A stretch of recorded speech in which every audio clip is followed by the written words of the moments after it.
बिस्मिल्लाहिर्रहमानिर्रहीम। अस्सलाम वालेकुम। उम्मीद है कि सब खैरियत से होंगे और मैं भी अल्हम्दुलिल्लाह ठीक हूँ। अल्हम्दुलिल्लाह माशाल्लाह माशाल्लाह कल हमारा पहला रोज़ा हो जाएगा हम सबका। आज सबको मेरी तरफ़ से चांद रात मुबारक। तो बस ब्लॉग को वहीं से कंटिन्यू करूँगी जहाँ से छोड़ा था। बस शॉपिंग से आके जो है ना, मैं आपको ये दिखा रही थी ग्रॉसरी जो मैंने कल सेट करी थी। ये चुटकुले आइटम मैंने सारे यहाँ रखे हैं, चाहे वो मीठा है या नमकीन है, और उसके साथ ऊपर जो स्टॉक वाला था वो यहाँ रख दिया। बाकी मैंने वहाँ रिफ़िल करके रख दी थी सब चीज़ें वगैरह, दालें मसाले जो भी थे। देन यहाँ पे फिर मैं इनको रिफ़िल कर लूँगी, चीनी पत्ती जो भी है, जो मैंने बॉक्सेस धोए थे। के साथ साथ मैं आपसे शेयर करूँगी आज बहुत ही मज़ेदार सी ड्रिंक की रेसिपीज़ एंड आइडियाज़। उसके साथ पेरी बाइट्स की रेसिपी भी मैं शेयर करूँगी। आज की ड्रिंक्स और आइडियाज़ के साथ ना आपको बहुत फ़ायदा मिलने वाला है। प्लीज़ व्लॉग को स्किप किए बगैर ही देखना है आपने, और पूरा देखना है। झटपट इसमें बनेंगे पेरी बाइट्स। मैंने सोचा था इसमें मैं ना समोसे और रोल की भी अपनी रेसिपी ऐड कर दूँ। स्प्रिंग रोल तो सब जगह सब तरफ छाए हुए हैं, लेकिन मैंने आपसे शेयर करनी थी मटन जलफ्रेज़ी चीज़ी रोल की रेसिपी और ऑलिव समोसे की रेसिपी, ऑलिव चीज़ समोसे की रेसिपी, जो मेरा छोटा वाला बेटा बहुत शौक़ से खाता है होगा, क्योंकि आज मैं बनाऊंगी तो कल फिर मैं शूट करके जो है इसको डालूंगी। मेरी एक सब्सक्राइबर ने मुझे कहा था कि प्लीज़ आप थोड़ा थोड़ा करके बताया करें, पूरा मतलब स्पीड में ना चलाया करें वीडियो को। सारी रेसिपीज़ मिक्स एंड मैच हो जाती हैं, तो इसलिए मैं आज ही सिर्फ 3 रेसिपीज़ और डिफरेंट आइडियाज़ आपके साथ शेयर करूँगी मशरूबात को लेके। तो बस जनाब, यहाँ मैंने बादाम पहले से भिगो दिए थे और मैं इनको 10 से 15 मिनट अच्छे से बॉयल दे लूँगी ताकि ये थोड़े नरम पड़ जाएँ। ऑलरेडी फूल चुके हैं माशाल्लाह, ये 6 से 7 घंटे भीगे रहे हैं पानी के अंदर, और ये 10 से 15 मिनट पक जाएंगे तो थोड़ा नरम भी पड़ जाएंगे और इसका छिलका आसानी से रिमूव हो जाएगा। दूसरी जगह मैं भिगा दूँगी तुख्म लंगा, क्योंकि तुख्म लंगा जो है ना रोज़े के एंड टाइम पे बड़ा प्रॉब्लम करता है। सम टाइम याद रहता है, सम टाइम जो है भूल जाता है हमें कि रूह अफ़ज़ा में जो है ना तुख्मलंगा और लेमन भी ऐड होगा। तो लेमन भी मैं यहाँ जो है उसका सारा रस निकाल लूँगी, और साथ ही यहाँ मैंने खजूर की गुठलियाँ जो है निकाल के खजूर को धो के इस बॉल में रख दूँगी। फिर जनाब मैंने करना है क्या, डायरेक्ट इस खजूर के जो बॉल में खजूर मैंने तोड़ कर डाली, मैं इसमें छिलका रिमूव करके बादाम ऐड कर दूँगी। साथ में जो है मैंने लेमन भी कट करके रख दिए हैं एक साइड पर। इससे ना काफ़ी टाइम की बचत हो जाती है कि लेमन आप निचोड़ कर रख देते हैं, लेकिन फ्रिज में सब जगह नहीं होती है। ऑलरेडी हम लोगों ने इतनी सारी प्रिपरेशन करके रखी होती है, मीट की, दालों की, बीन्स की, चनों की। तो बस यहाँ पे मैंने लेमन और तुख्मलंगे को जो है ना साथ में मिक्स कर लिया कि एक एक क्यूब आप निकालें और अपने एक गिलास में डालें, क्योंकि मेरे घर में से मैं ही पीती हूँ तुख्मलंगा और नींबू। रूह अफ़ज़ा में मेरे हस्बैंड नहीं पीते, उनको सादा ही पसंद है, या दूध वाला रूह अफ़ज़ा, या फिर जो और दूसरे शरबत होते हैं। टाइम सेविंग देखें, इस तरह से आप कर सकती हैं। इस तरह से आप डीप फ्रीज़र में जो है ना अलग अलग लेमन और तुख्मलंगा को जमाने के बजाय एक साथ ही जमा दें क्यूब्स की सूरत में। और जमने के बाद इसको आप जिप ब्लॉक बैग में रख दें। एक जग के हिसाब से इसमें भर दिया था, अब मैं इसको फ्रिज में रख दूँगी। बस जनाब, आप जल्दी जल्दी से आ जाते हैं दूसरी रेसिपी की तरफ, मीन्स के दूसरे टिप्स की तरफ, आइडियाज़ की तरफ। मैंने बादाम ले लिए हैं हाफ़, इसके जो है मैंने छील लिए हैं। इसको मैं शेक के लिए ब्राउन शुगर के साथ पीस लूँगी, लेकिन मेरे पास पिसी हुई शुगर थी, तो अगर आपके पास साबुत ब्राउन शुगर है तो आप उसके साथ इसको पीस लें।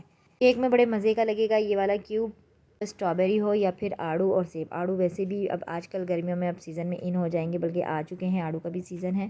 तो एक आड़ू लें और आधा सेब लें और उसमें ये वाला क्यूब डाल दें। ऑलरेडी आपके क्यूब में शुगर ऐड होगी, ब्राउन शुगर वैसे भी हेल्थ के हवाले से अच्छी होती है। तो कोशिश किया करें शेक वगैरह में जो है ना शहद यूज़ कर लें या ब्राउन शुगर का इस्तेमाल करें। अपनी ग्रॉसरी में ब्राउन शुगर ज़रूर लिया करें। यहाँ पर मैं इसके भी क्यूब जमा लूँगी, बहुत ही मज़ेदार सा शेक बनता है। चाहे आप इसको तो फ़ालूदा में यूज़ करें, स्ट्रॉबेरी फ़ालूदा जैसे घर में आपने बना लिया। क्यूब एनी टाइम है, इसको आप किसी तरह से भी यूज़ कर सकते हैं। इसको आप कस्टर्ड बनाने में भी यूज़ कर सकते हैं कि दूध आपने गर्म किया बॉयल, और 3-4 जो है आपने इसमें ऐड कर दिए क्रीम के साथ ना, तो बड़ा मज़े का फ्लेवर आ जाता है। हेल्थ के हवाले से भी अच्छा है, क्योंकि सब इसमें बादाम है और ब्राउन शुगर है। स्ट्रॉबेरी शेक को भी आप इसी तरह से बना सकती हैं, मज़ेदार सा, कि आपने स्ट्रॉबेरी ली और साथ इसके 2 क्यूब्स ऐड करें और दूध डालकर बर्फ़ नहीं भी डालेंगे तो ऑलरेडी ये बर्फ़ ही होंगे क्यूब्स। इस तरह से आप कर सकते हैं। और दूसरी रेसिपी जो मेरी होगी ड्रिंक को लेके, वो होगी खजूर और बादाम, ठीक है। उसके अंदर मैं इलायची पाउडर का ऐड कर दूँगी। जी जनाब, तो अब आ जाते हैं तीसरी रेसिपी की तरफ, ड्रिंक की। अब यहाँ मैंने क्या किया कि खजूर और बादाम इसमें डाला और साथ इलायची पाउडर, जितनी आप क्वांटिटी यूज़ कर रहे हैं। मैंने 1 खजूर का डब्बा लिया था और आधा किलो बादाम है तकरीबन। तो आप इसको सहरी में बनाएं। गरम गरम 2 क्यूब डालें एक गिलास के अंदर और फ्राई पैन कह रही हूँ सॉरी, सॉस पैन में आपने गरम किया दूध और इस साथ ये मैंने गरम दूध लिया है हाफ़ कप। टोटल क्वांटिटी इसकी ये है। सारा मिक्सचर हाफ़ कप से ही ब्लेंड करना है अच्छे से। तो जनाब आ जाते हैं, या तो आप इसको सहरी में यूज़ करें या फिर अफ्तार में आप मिल्क शेक की सूरत में यूज़ कर सकती हैं। आपने ठंडा ठंडा दूध लिया और ठंडे ठंडे क्यूब डाले और ज़बरदस्त सा इसका मिल्क शेक बना लिया, साथ उसमें क्रीम ऐड कर दी, तो ये बादाम और खजूर का बड़ा मज़ेदार सा मिल्क शेक बन जाएगा। इलायची वैसी ठंडी होती है और अच्छा लगता है इसका फ्लेवर भी ना, तो चाहे गर्म दूध के साथ सहरी में ले लें या ठंडे दूध के साथ शेक बना के अफ्तार में ले लें। तो बस यहाँ इसके भी मैं क्यूब जमा लूँगी और बाकी जो है मैं हाफ़ जग के हिसाब से जो है ना कि एक फ़ैमिली के हिसाब से मैं बॉक्स में, छोटे वाले बॉक्स में जमा दूँगी। जमने के बाद इसको वही वाली सूरत के फ्रिज में, हमारे तो जगह इतनी होती नहीं है माशाल्लाह, फ्रीज़र जो है हमारे भर जाते हैं, छोटे छोटे हमारे फ्रिज होते हैं। तो बस जनाब इसे भी आप जो है ना जमने के बाद ब्लॉक बैग में रख दीजिएगा। इसको भी आप बेकिंग में यूज़ कर सकती हैं, केक वगैरह में, या जो मैंने बादाम का आपको बताया ब्राउन शुगर के साथ, उसको भी आप बेकिंग में यूज़ कर सकती हैं। जितना अपने क्रिएटिव आइडियाज़ के साथ आप बहुत कुछ बना सकती हैं इन क्यूब्स के साथ। और लीजिए जनाब माशाल्लाह माशाल्लाह ये हो गई हमारी प्यारी सी सुबह बख़ैर। तो सुबह बख़ैर ज़िंदगी प्यारी सी रौनक मैं आपसे शेयर कर रही हूँ। कितना प्यारा हसीन ये मंज़र लग रहा था। 7:30 का ये टाइम था, बल्कि 7 से भी कुछ पर मीन्स के 7:20 का ये टाइम था और हानिया की स्कूल की टाइमिंग थी। मैं हानिया जा रही थी, आज उसको उसके तायबू ने स्कूल ड्रॉप किया। ये बारिश हो रही थी, तेज़ बूंदें पड़ रही थी, तो बस मैंने सोचा मैं जल्दी से आप लोगों से एक और रेसिपी शेयर कर लूँ पेरी बाइट्स की। और घर देखें कितना पुरसुकून हो रहा है। मेरे तीनों बच्चे सो रहे थे, हस्बैंड भी सो रहे थे और उनकी टाइमिंग होती है 10 बजे तक की ऑफ़िस की ना, तो फिर मैंने कहा ये जल्दी जल्दी इसमें शूट कर लेती हूँ इसको, झटपट वाली रेसिपी। और ये देखें 8 बज के जो है 10 मिनट हो रहे हैं, तो मैंने कहा ज़रा सा वेदर भी आपको दिखा देती हूँ। ये देखें कितनी प्यारी माशाल्लाह माशाल्लाह सुभान अल्लाह। तो बस यहाँ मैंने पानी ले लिया था हाफ़ बॉल में, और मतलब आधा प्याला मैंने पानी ले लिया था। उसमें मैंने मिर्ची काट के डाली, सिरका डाला 2 से 3 चम्मच, और जो है ना मिर्चियों के बीज निकाल के मैंने उसमें उसको भिगा दिया मिर्ची को। साथ मैंने एक बोनलेस ले लिया, बोनलेस का हाफ़ का भी हाफ़ मैंने लिया, उसको मैंने पार्चों में काट कर स्ट्रिप्स में मैंने कटिंग कर लिया। ये जनाब 1 से 1.5 पाव मिर्चें हैं और इसमें जो है ना इतना चिकन काफ़ी हो जाएगा। सेम मैं आज की रेसिपी में आपको क्वांटिटी भी बताऊंगी, इसी को आप डबल तिबल कर लीजिएगा अपनी क्वांटिटी के हिसाब से जितना आपके घर में रिक्वायर्ड है। एक तो मेरे किचन में ना ये लाइट्स ख़राब होने की वजह से इतना अंधेरा आ गया है कि मैं ख़ुद परेशान हुई हूँ, और बस मैंने भाई से कहा हुआ है कि रमज़ान से पहले ही लगा दो लाइट्स वगैरह मेरी जो ऑफ़ हो चुकी हैं, ख़राब हो चुकी हैं। तो बस यहाँ मैंने सॉस मैं आपसे शेयर कर लूँगी कल से इंग्रेडिएंट्स, और मैंने कैमरा रखा और यकीन जानिए बिल्कुल भी शूट नहीं हुआ। इसमें मैंने मक्खन ऐड किया है, दिख ही नहीं रहा कि मैंने डाला क्या क्या है, गलत एंगल पकड़ लिया मैंने। तो शेयर कर लेते हैं आपसे जल्दी से सॉस की रेसिपी। मैं गया जनाब 1 चम्मच भर के मक्खन में गया गार्लिक पाउडर 1 चम्मच, और उसके साथ गया जनाब दूध। मैं दूध डाल के थोड़ा सा गार्लिक पाउडर को और मक्खन को अच्छे से जो है ना भुनाई कर लूँगी।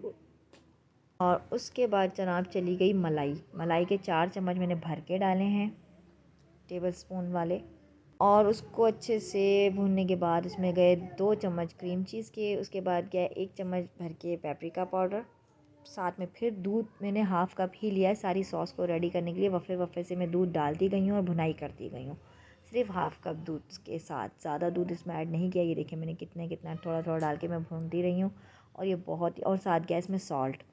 ब्लैक पेपर ऑप्शनल है, फ्लेवर के हिसाब से ना, तो अच्छा लगे तो डाल लीजिए, वरना मैंने तो इसमें ऐड नहीं किया है।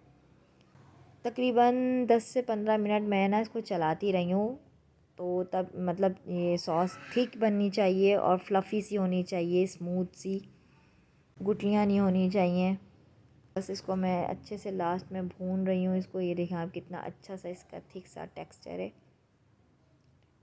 ये देखिए। तो बस जनाब ये हमारी जो सॉस है ना डन हो चुकी है। ये ऐसी है कि ये मिर्चों में से बहेगी नहीं, आराम से कोटिंग आप कर सकेंगे। साथ मैंने यहाँ पैन में 1 चम्मच ऑयल ले लिया है, और इसमें मैं फटाफट ये जो हमारी चिकन स्ट्रिप्स है ना इनको मैं फ्राई कर लूँगी। फ्राई करने के बाद जो है मैं इनको एक साइड पर रख दूँगी। और अगर आपकी सॉस कभी पतली हो जाए, या होता है ना कि आगे पीछे रहता है कुछ ना कुछ, और तो फिर आप इसको, ये जो मैंने सामने क्रीम चीज़ रखा है ना, ये ऑप्शनल है, ठीक है।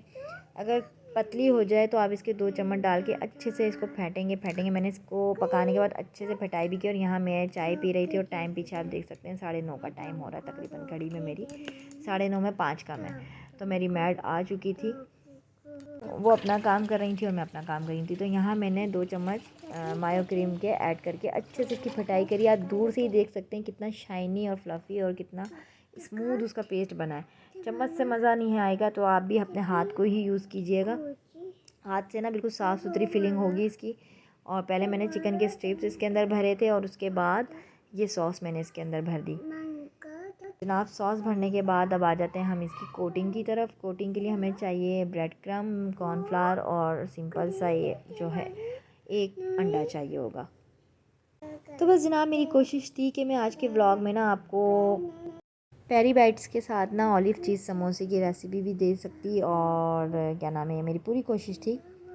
तो बस जनाब यहाँ पहले मैंने अंडे में डिप किया, फिर कॉर्नफ्लावर में अच्छे से करके उसको झाड़ लिया, जितना लगना था लगा। बाद में फिर मैंने अंडे में उसको डिप किया, फिर ब्रेड क्रम में, और ब्रेड क्रम में करने के बाद मैंने उसको दोबारा डबल कोटिंग किया कि दोबारा अंडे में मैंने डिप किया और फिर दोबारा उसको ब्रेड क्रम में किया। तो ये तो थी एक सिंपल कोटिंग। ये वाली जो मैं आपको दिखा रही हूँ ये थोड़ा डिफरेंट था, इसका तरीका मैंने शेयर नहीं किया क्योंकि व्लॉग काफ़ी लंबा हो जाता है जिसकी वजह से। तो ये मैं इंशाल्लाह नेक्स्ट व्लॉग में करूँगी। लेकिन ये वाला जो है ना, ये इस तरह की कोटिंग है, आपको फ़र्क नज़र आ रहा होगा। तो अभी फ़िलहाल मैंने सिंपल वाली कोटिंग आपसे शेयर की है, लेकिन उसमें भी मैं आपको एक टिप दूँगी कि आपने ठंडा पानी लिया और उसमें अपना हाथ डाला, थोड़ा सा हाथ को झाड़ दिया, मतलब एकदम पानी में भरा हुआ हाथ नहीं होना चाहिए। हाथ को झाड़ के और उस मिर्ची को अच्छे से प्रेस कर लिया। तो ये एक तरीके का जो अभी नई नई सीख रही हैं कुकिंग, क्योंकि जो दूसरी वाले तरीका ना वो थोड़ा डिटेल में था तो फिर वो मैंने स्किप कर दिया। तरीके से भी ये होता है कि आपका तेल ख़राब नहीं होता, ज़रा सा भी बैटर टूटता नहीं है। ब्रेड क्रम्ब बिल्कुल भी ऑयल ख़राब नहीं करता है, ना टूटती है मिर्ची ना बिखरती है। तो ये भी सबसे पहले मैंने स्टेप 1 आपको दिखाया है कि जो बच्चियाँ सीख रही हैं कुकिंग तो वो इस तरह से कर सकती हैं ईज़िली। इस तरह से ये टिप मैंने जो आपको दी है, तो ये टिप उसी को फॉलो करते हुए जो मेरी दूसरी जो मैंने अभी मिर्ची बाइट्स बना के रखी है ना, कि इसको करने से आपका जो बिखरा बिखरा सा धरधरा सा जो ये चिपका हुआ है ना ब्रेड क्रम्ब, ये बिल्कुल भी आपके ऑयल को ख़राब नहीं करेगा, बिखरेंगे नहीं मिर्च ऑयल में जाके, या बैटर उसका बिखरेगा नहीं।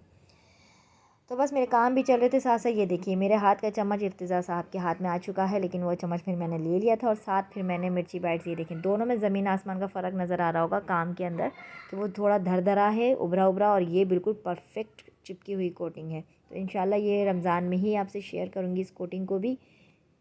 आपको करीब से दिखा रही हूँ, बिल्कुल परफेक्ट माशाल्लाह माशाल्लाह ये कोटिंग हुई हुई है आती है, पता नहीं क्यों। ये देखिए दोनों में आपको फ़र्क दिखा रही हूँ मैं। तो इसको सेव करने के लिए मैं ज़िप लॉक बैग का सहारा बिल्कुल नहीं लूँगी, क्योंकि उसमें ये बिल्कुल मैसी मैसी हो जाएंगी, पिलपिली सी पिघल जाएंगी। तो इसको आपने क्या करना है, बिल्कुल ड्राई बॉक्स में रखना है टिशू के ऊपर, और टिशू के ऊपर भी करके जब एक लेयर आप रख लेंगी तो दूसरी लेयर लगाएंगी, फिर दोबारा मिर्ची रखेंगे, ठीक है। इससे क्या होगा कि एज इट इज़ आपको ऐसे ही मिलेंगी, बैटर नहीं उतरेगा, मतलब पिलपिला और चिपचिपा नहीं होगा, एक के ऊपर एक मिर्ची जैसे चिपक जाती है। और ये जो मैं आपको तरीका बता रही हूँ ना, जब हमारे यहाँ इफ्तारी बाटी जाती है तो हम रोल समोसे कच्चे ही इस तरह से बॉक्स में करके देते हैं। तो ये अच्छा बड़ा ऑर्गेनाइज तरीके से लगता है कि अगर आप किसी के घर भेजते हो इफ्तारी भी आइटम्स होते हैं वो हम ऐसे ही देते हैं, मतलब वो ख़ुद शैलो फ्राई कर सकते हैं गर्मा गर्म रोज़े से चंद मिनट पहले। तो यहाँ मैंने ये तलने के लिए रखी थी कि मैं आपको दिखा सकूँ ये किस तरह से बनी थी। मैंने ये आप ही को भिजवाई ना, तो उसने बोला अमरीन तुमने तो बैटर में ना वही नहीं डाला नमक। तो मैंने कहा यार ये तो मैं बिल्कुल ही भूल गई। तो ये देखिए मुझसे मिस्टेक हुई जो मैंने आपसे शेयर करी। तो आप लोग बैटर में नमक ज़रूर डालिएगा, अंडे में भी अंडे में ही डाल लीजिएगा, क्योंकि फिर वो एकदम से एक बैलेंस हो जाता है। तो ये ऊपर से थोड़े फीके फीके से बन गए थे। ये मीडियम ऑयल मैंने, मतलब मीडियम आँच पे जो है ऑयल इतना था कि वो डालते साथ माशाल्लाह मेरी मिर्ची अच्छी सी गोल्डन फ्राई हो गई थी। और ये 8 मिनट में आराम से बन जाती, क्योंकि अंदर से सब कुछ पका ही हुआ था। और जनाब ये देखिए हमारी पेरी बाइट्स की फ़ाइनल लुक। आज का व्लॉग ख़ासा बड़ा हो गया, रेसिपी को डिटेल में शेयर करने के चक्कर में ना बस व्लॉग्स ख़ासा बड़ा हो जाता है। मेरी कोशिश होती है मैं छोटे, मतलब कम टाइम के व्लॉग्स ऐड करूँ, आप लोग भी पूरा वॉच कर सकें। यहाँ मेरे बस फारिग हो चुकी थी कामों से, तो मेरी चाय बन रही थी। चाय के साथ मैंने चने भी बॉयल करने रख दिए थे, क्योंकि मैं इतना जल्दी जो है ना चने वगैरह बॉयल करके नहीं रखती हूँ। अब ये जैसे कल चांद रात हो जाएगी माशाल्लाह, तो बस मेरे चने भी बॉयल हैं, मेरी सारी प्रिपरेशन भी मैंने रेडी कर ली। बस समोसे रोल रह गए जो कि मैं कल के ब्लॉग में इंशाल्लाह ज़रूर आपसे शेयर करूँगी। दोनों चीज़ें हफ्ता पहले नहीं बना के रखती हूँ, तो मेरी कोशिश थी, इसलिए व्लॉग भी आपको लेट ही मिला मेरा। समोसे रोल चने जो भी थे, मेरी जो ख़ास प्रिपरेशन होती है रमज़ान को लेके। बस अपना रखिएगा बहुत सारा ख्याल, मुझे रखिएगा दुआ में याद। अल्लाह हाफिज़।